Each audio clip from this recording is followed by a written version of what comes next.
پیارے حبیب فرماتے ہیں صلی اللہ علیہ وسلم، جو شخص یہ جملہ کہے من قالها فی مرضه ثم مات، اپنی بیماری کے اندر ہے، وفات والی بیماری ہے، اور یہ الفاظ کہتا ہے لا الہ الا اللہ وحدہ لا شریک لہ لہ الملک ولہ الحمد وہو علی کل شیء قدیر ثم مات لم تطعمہ النار، یہ انسان کو جہنم کی آگ نہیں چکھ سکتی۔ اس توحید کے جملے کو کہے اور اس کی موت واقع ہو جائے اس بیماری کے اندر، وہ اللہ کے پاس چلا جائے تو یہ بندہ جہنم پہ حرام کر دیا جاتا۔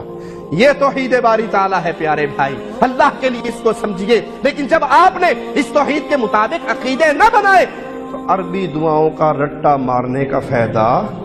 آپ کہو لا الہ الا اللہ وحدہ اور ساتھ یہ کہو الصلاۃ والسلام علیک یا نورا من نور اللہ، تو وحدہ تو نہیں مانا آپ نے، تو پارٹنر بنا دیا۔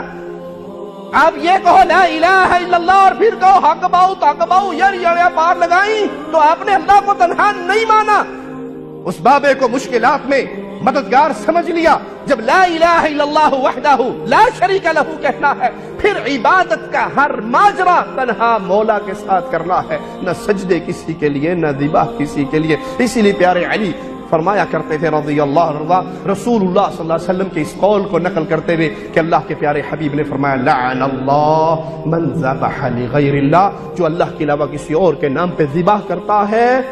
کسی اور کو راضی کرنے کے لیے ذبح کرتا ہے، کسی اور کی عبادت کے لیے ذبح کرتا ہے، کسی اور کی خوشنودی کے لیے ذبح کرتا ہے، تو اس پہ اللہ کی لعنت برستی ہے۔ لعنت برسنے کا معنی ہے طرد من رحمت اللہ، اب اس کو رب کی رحمت مل سکتی؟